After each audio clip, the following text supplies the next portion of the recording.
जय श्री कृष्ण दोस्तों, आज हम एक और नए वीडियो को लेकर आए हैं जिसमें हम श्रीमद् भगवद गीता के 10वें अध्याय को सुनेंगे।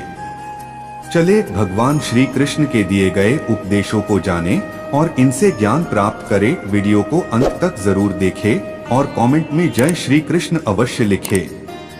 आइए वीडियो शुरू करते हैं।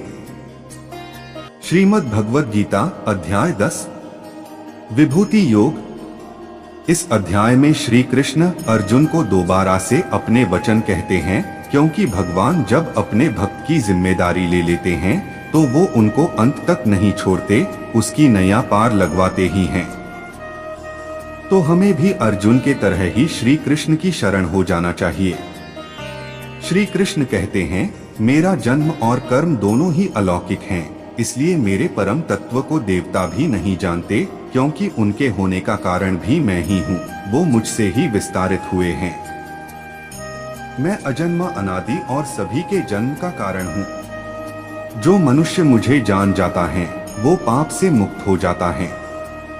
और इसलिए ही श्री कृष्ण हमें अपने विषय में विस्तार से बता रहे हैं, क्योंकि कृष्ण को जान लेना और उनके कहे ज्ञान पे चलना ही एकमात्र कल्याण का रास्ता है। इस अध्याय में श्री कृष्ण अपने विस्तार को समझाते हैं। वैसे तो श्री कृष्ण अनंत हैं, उनकी व्याख्या करना संभव ही नहीं है, लेकिन फिर भी श्री कृष्ण अर्जुन को समझाने के लिए अपनी व्याख्या ठीक उसी प्रकार करते हैं जैसे एक अध्यापक अपने शिष्य को विषय समझाने के लिए उदाहरण का उपयोग करता है। श्री कृष्ण ही हमारे हर भाव के कारण हैं, हमारे यश अपयश कीर्ति के कारण भी वही हैं। आगे श्री कृष्ण बताते हैं, सबके अस्तित्व से पहले 7 महर्षि थे और उनसे भी पहले 4 संकादिक मन, बुद्धि, चित्त और अहंकार थे। यह सब श्री कृष्ण कहते हैं मेरे ही संकल्प से पैदा हुए हैं। इसका अर्थ है जो हैं और जो नहीं भी हैं वह कृष्ण से ही हैं। ये दुनिया भी श्री कृष्ण के संकल्प से बनी है। इस दुनिया में हम जन्मे और इस दुनिया को देखने समझने के लिए हमारे भाव उत्पन्न हुए, जो कि श्री कृष्ण से हमें प्राप्त हुए हैं। इसलिए कहा जाता है कि अच्छा सुने, देखे और अच्छे ही कर्म करें, क्योंकि आप अच्छे भाव रखेंगे तो अच्छी संगति में रहेंगे। और श्री कृष्ण बताते हैं, मेरी स्तुति करने वाले को मैं ही प्राप्त होता हूँ। अर्थात अच्छी संगति में रहकर भजन करना और भगवान की चर्चा करने मात्र से ही आप मोक्ष प्राप्ति कर सकते हैं। हमें भगवान मोह, लालच आदि विकारों का त्याग करके निष्काम कर्म करने को कहते हैं और बताते हैं कि हमारे चेतना रूप में हमारे अंदर कृष्ण ही स्थित हैं और अच्छे कर्म करने पर वह हमारी सहायता जरूर करते हैं। इसे यूं भी समझ सकते हैं कि भगवान हमारे कल्याण के लिए हृदय परिवर्तन भी कर सकते हैं। मन की इच्छा उनकी जानने की करके तो देखो वो कैसे ही आपकी कमियों को आपकी शक्ति बनाकर आपका उद्धार करते हैं। अर्जुन अब श्री कृष्ण को समझने लगते हैं और स्वयं भगवान की सुनी बातें दोहराकर अपने ज्ञान को पक्का करते हैं और कहते हैं, आपके इस स्वरूप को ना देवता जानते हैं ना दानव। श्री कृष्ण को परब्रह्म रूप में जानने के बाद अर्जुन कहते हैं, माधव आप ही पुरुषोत्तम, देवों के देव, सभी भूतों के स्वामी हैं और आप ही हमारे अंदर स्थित हैं, जो अपने से अपने को जानने का भाव जागृत करते हैं। इसका अर्थ है खुद को खुद से जानना और समझना। अर्जुन श्री कृष्ण की विशेषता जानने की इच्छा करते हैं और जानना चाहते हैं कि किस भाव से वह उनका चिंतन करें, और यह सिर्फ कृष्ण ही बता सकते हैं, क्योंकि दूसरा कोई है ही नहीं जो उनके बारे में जानता हो। देखिए, दुनिया का सबसे बड़ा धनोधर अर्जुन ज्ञान की जिज्ञासा को जैसे प्रकट करता है, हमें भी उसी प्रकार ज्ञान को जानने की पूरी कोशिश इसी तरह करनी चाहिए। तब हम भी अर्जुन के तरह इस जीवन के युद्ध को जीत सकते हैं और इसमें भगवान हमारी सहायता के लिए हमेशा हमारे साथ आते हैं। अर्जुन भगवान श्री कृष्ण की सीमा और विस्तार के बारे में पूछते हैं। भगवान अर्जुन की जिज्ञासा को देख कहते हैं, यह मैं तुझे जरूर समझाऊंगा पार्थ, लेकिन इसको समझना बहुत ही कठिन है, क्योंकि मेरी सीमा जो तू देख रहा है कण मात्र भी नहीं है। इसका अर्थ यह है कि जो दुनिया हम देख रहे हैं वह सिर्फ श्री कृष्ण की माया योग शक्ति का एक तिनके के बराबर भी नहीं है।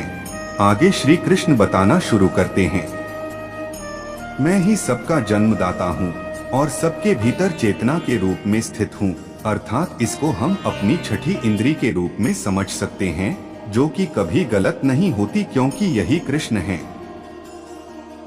आगे वह अपने विराट रूप को समझाते हैं। वह कहते हैं, सभी ज्योतियों में श्रेष्ठ ज्योति सूर्य की है, वह मैं हूँ। वेदों में श्रेष्ठ साम वेद मैं हूँ, देवों श्रेष्ठ इंद्र मैं ही हूँ। हमारी इंद्रियों में श्रेष्ठ मन श्री कृष्ण ही हैं। प्राणियों में श्रेष्ठ उनकी चेतना, यह भी कृष्ण है। और इसी चेतना के शरीर से निकलने पर मृत्यु हो जाती है। पुरोहितों में मुख्य पुरोहित बृहस्पति मैं ही हूँ। जलाशयों में सबसे बड़ा जलाशय अर्थात समुद्र भी मैं हूँ।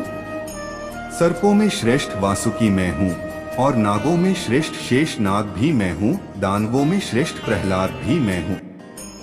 पशुओं में श्रेष्ठ पशु सिंह मैं हूँ और पक्षियों में श्रेष्ठ पक्षी गरुड़ मैं हूँ। यज्ञ से हुई शुद्ध वायु जो वातावरण को शुद्ध करती है वह वायु मैं हूँ। असुरों का नाश करने वाला मर्यादा पुरुषोत्तम राम मैं ही हूँ। भागीरथी गंगा भी मैं ही। आगे भगवान कहते हैं, सात्विक पुरुषों का भाग और उनकी निश्चयता मैं ही हूँ। मैं ही वासुदेव और पांडवों में श्रेष्ठ अर्जुन हूँ। मुनियों में श्रेष्ठ वेद व्यास भी मैं हूँ।